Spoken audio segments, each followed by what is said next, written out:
Fala, meu povo, a paz do Senhor. Estou vindo aqui por intermédio desse vídeo para gravar aqui um pequeno devocional para você que, assim como eu, gosta das Escrituras Sagradas, da Bíblia Sagrada. Gente, eu já tive a oportunidade de ler a Bíblia algumas vezes, né? Eu já li ela algumas vezes. E hoje, no dia 19 de abril de 2025, eu resolvi novamente voltar a ler o Novo Testamento. Eu estou estudando um pouco sobre Evangelhos e Atos, né? É um livro teológico de uma das cadeiras da teologia que eu fiz, e que esse Evangelho e Atos, desse livro em si, fala um pouco da introdução do ministério de Jesus, né? Na realidade, ele traz um resumo sobre os Evangelhos de Jesus, que é Mateus, Marcos, Lucas e João. E eu li um pouco ele, li também a Bíblia, e veio-me uma pequena reflexão e eu gostaria de trazer, eu quero trazer aqui para você que está ouvindo esse vídeo. E a reflexão está lá em Mateus, capítulo 4, a partir do versículo 1, onde a Bíblia diz a seguinte coisa: Então foi conduzido Jesus pelo Espírito ao deserto para ser tentado pelo diabo, e tendo jejuado 40 dias, 40 noites, depois teve fome. E chegando-se a ele, o tentador disse: Se tu és o Filho de Deus, manda que essas pedras se tornem pães. E ele, porém, respondendo, disse: Está escrito, nem só de pão viverá o homem, mas de toda palavra que sai da boca de Deus. Então o diabo levou a cidade santa e colocou sobre o pináculo do templo, e disse-lhe: Se tu és o Filho de Deus, lança-te daqui abaixo, porque está escrito que aos seus anjos dará ordem ao teu respeito, a tomar-te-ão nas mãos, para que nunca tropece em pedra alguma. E disse Jesus: Também está escrito, não tentarás o Senhor teu Deus. E novamente o diabo o levou a um monte muito alto e mostrou-lhe todos os reinos do mundo e a glória dele. E disse-lhe: Tudo isso te darei se prostrado me adorares. Então disse Jesus: Vai-te, Satanás, porque está escrito: Ao Senhor teu Deus adorarás e só a ele servirás. Então o diabo o deixou, versículo 11. E chegaram os anjos e o serviam. Então, gente, a gente vê aqui em Mateus capítulo 4 que Jesus, após ser batizado nas águas, em Mateus capítulo 3, versículo 13, ele vai iniciar o seu ministério após o batismo nas águas. E a primeira coisa que Deus ele faz é conduzir Jesus ao deserto, né? E alguém pode se perguntar, qual foi o objetivo de Deus de conduzir Jesus para o deserto? Gente, o objetivo de Deus de conduzir Jesus para o deserto foi para o provar, né? Então a gente aprende dentro da Bíblia Sagrada que a provação, ela vem da parte de Deus e ela vem com um objetivo. Qual é o objetivo da provação? É nos aprovar, nos aperfeiçoar, melhorar nossa comunhão com Deus, melhorar a nossa proximidade com o Senhor. Então, todo cristão que ele quiser ter mais intimidade com Deus, ele quiser ter mais a proximidade com o Senhor, vai chegar um momento que o Senhor vai o provar. Mas quando Deus o vem, irmãos, nos provar, ele não vem para nos desaprovar. Ele vem para nos aperfeiçoar, para nos abençoar, para nos aprovar, para nos levantar, para nos edificar. Então esse é o objetivo da aprovação. Então o Espírito Santo conduziu Jesus para o deserto. E quando a Bíblia diz que Jesus estava já 40 dias e 40 noites jejuando, sem comer, então ele teve fome. E essa palavra fome vai trazer alusão à sua carne, a sua matéria, aquilo que ele sente, aquilo que está na vida dele. Então, o inimigo, assim diz a passagem bíblica, o diabo, vendo que chegou o momento da fragilidade de Jesus, da sua carne, do seu corpo, ele sentindo fome, então se aproximou dele o tentador. E a primeira coisa que o diabo faz, a primeira tentação, porque no deserto foram 3 tentações, em um só episódio. A primeira coisa que ele faz é: se tu és o Filho de Deus, transforma estas pedras em pães, né? Ou seja, aqui você vê que a primeira coisa que o diabo está fazendo e está tentando a Jesus, a gente vê que a partir do momento que o diabo se aproxima de Jesus para trazer a primeira tentação sobre o mestre, ele diz: se tu és o Filho de Deus, transforma essas pedras em pães. Então o objetivo aqui do diabo não é ver o poder de Cristo, não é ver o poder do Senhor, mas é tentar Jesus naquilo que o ser humano muitas das vezes é tentado, né? No seu ego. A Bíblia diz em Filipenses que quando o Senhor ele deixou o seu reino de glória e assumiu-se como homem, a Bíblia diz que ele esvaziou-se de si mesmo, né? Ele não deixou de ser Deus, mas ele deixou de usar os seus atributos divinos, né? A partir do momento que ele vem encarnar em um ser humano, em um corpo, ele deixa de usar o seu poder, né? Ele tem o poder, mas ele deixa de usar. Essa é a condição para ele salvar a humanidade, né? Se tornar homem, encarnar como homem, viver como homem. Então, o diabo chega: se tu realmente é filho de Deus, transforma essas pedras em pães, né? Aí Jesus pega e responde ele dentro da palavra de Deus, onde está escrito em Deuteronômio. Jesus ele diz: mas também está escrito: nem só de pão viverá o homem, mas de toda a palavra que procede da boca de Deus. Então, olha só, o diabo ele tenta tocar no ego do homem, né, do ego de Jesus, no ego do ser humano que era o mestre, tentando fazer ele usar do seu poder naquele momento, mas ele não cai na tentação do diabo. Então, deixa eu lhe dizer uma coisa: você não precisa provar nada para ninguém, você não precisa provar nada para o diabo, você não precisa provar nada para aqueles que estão ao teu redor, que muitas das vezes querem que você prove. Se você é isso, me prove, né? Faça isso, faça aquilo. Se você é homem, faça isso, faça aquilo. Então a gente vive um tempo, em uma cultura, onde, por exemplo, na questão do mundo, né? A pessoa diz: rapaz, tu não é homem não, porque tu não se deita com essa mulher e tal. Então tudo isso aí é uma tentação do diabo, né? Alguém pode dizer assim: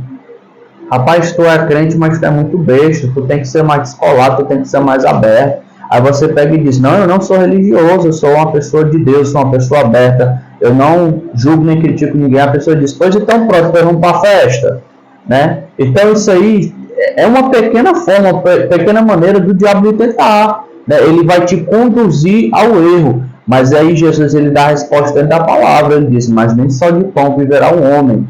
Então você não precisa provar nada para ninguém, né? Como disse o cantor Lázaro, né? Em uma das músicas que ele compôs, né? Chegaram para ele e perguntou: se tu é crente, por que tu passa fome? Né? Chegaram para ele e fizeram essa pergunta. Então são coisas desafiadoras. As pessoas chegam para você: se tu é crente, por que está passando por essa doença? Se tu é crente, por que está passando por essa luta? Então Jesus vem mostrar que o crente ele passa sim por dificuldade, ele passa sim por luta, ele passa sim por provação, ele passa sim por labuta, mas a resposta do crente tem que ser o quê? Dentro da palavra, né? Então o diabo ele saiu após essa resposta. Então ele volta para tentar o mestre novamente, mas agora ele vai usar o que? A própria palavra, né? Agora, rapaz, se eu não conseguir derrubar ele tocando no ego dele, fazendo ele mostrar o seu poder, então agora eu vou usar a própria palavra de Deus contra ele, né? Ele chega dizendo, pega Jesus, coloca no pináculo do templo e ele diz a seguinte coisa: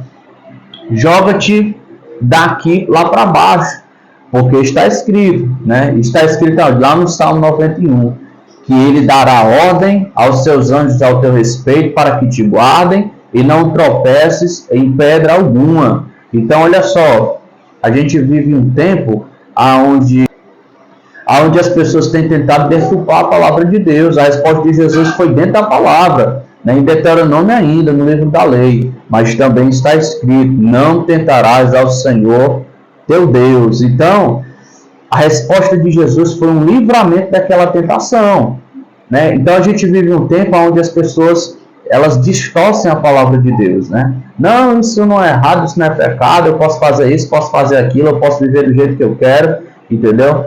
Então, aí diz assim, deixe de ser besta, faça isso, faça aquilo, tal. Então, tentando distorcer a palavra de Deus, né? A gente vive um tempo onde você tem igreja para todas as classes, né? Se você vive numa vida do homossexualismo e você não quer sair do homossexualismo, você tem a igreja da inclusão, né? Que lá é o amor que sobressai, abre aspas, que você pode viver na prática do homossexualismo e servir ao mesmo tempo a Deus, né? Se você não gosta muito de barulho, você vai ter uma igreja mais calma, mais tranquila. Se você não gosta muito do movimento do pentecostalismo, né, de dons, de revelações, visões, você vai ter uma igreja mais tradicional. Então, hoje, para tudo tem-se um jeito de uma igreja especificamente, mas a questão em si é a palavra de Deus verdadeiramente, né? Como a palavra de Deus é. A gente vê seitas que, por exemplo, se um familiar seu morre, né, e você quer salvar aquele familiar, existem seitas que pregam que você pode salvar aquele familiar por meio do batismo dos mortos. Então, são seitas que apareceram dizendo que prega a palavra de Deus de verdade, mas na realidade tudo é uma mentira. Então, hoje em dia a gente vive um tempo onde o diabo ele tenta distorcer a palavra de Deus para pegar aqueles que não conhecem a palavra. E qual é a melhor maneira de você vencer essa tentação, esse problema? Conhecendo aquilo que as Escrituras diz, né? Então, como é que eu sei que uma revelação, uma profecia é de Deus? Se tiver dentro da Bíblia, é de Deus. Se não tiver dentro da Bíblia, não é de Deus. Então, a resposta de Jesus foi novamente dentro da palavra. Está escrito, não tentarás o Senhor teu Deus. Então, naquele exato momento, o diabo saiu, né? E, gente, o diabo ele é um agente vivo, né? Ele pensou, maquinou. Se eu não conseguir tocar no ego dele, se eu não conseguir usar a própria palavra contra ele, então eu vou usar daquilo que todo ser humano gosta, todo ser humano quer, poder, né? Questão financeira, glória humana. Aí o diabo vem tentar Jesus pela terceira vez, aí ele pega Jesus e faz ele dar uma volta, né, no mundo inteiro, uma visão no mundo inteiro. Aí Jesus vê ali a glória do mundo, os reinos, tudo. Aí o diabo diz assim: tudo é isso, e tudo isto é meu, e tudo isso te darei, se prostrado me adorares, né? Aí nesse exato momento, Jesus usa a palavra novamente e diz: vai-te, Satanás, também lá em Deuteronômio, porque está escrito: somente ao Senhor teu Deus adorarás, e somente a Ele prestarás culto. Então você vê que o diabo tenta no ego, o diabo tenta na palavra, mas ele agora vai usar o que os olhos do homem conseguem ver, o poder, a glória. Então a gente vê que a última tentação dessa passagem bíblica de Jesus foi o Senhor ser tentado a aceitar aquilo que o mundo está para lhe oferecer, né? A glória, o poder, aquilo que o mundo quer lhe mostrar. Então eu vou te dizer uma coisa, um conselho aqui que eu lhe dou dentro da palavra de Deus. Se para você conservar essa amizade, se você precisar viver os preceitos do mundo, perda essa amizade, mas fique com Deus. Se para você continuar com esse relacionamento, você tem que perder os preceitos de Deus, os valores de Deus, a essência de Deus, a intimidade e a comunhão com Deus, perda esse relacionamento, mas não perca a sua intimidade com Deus.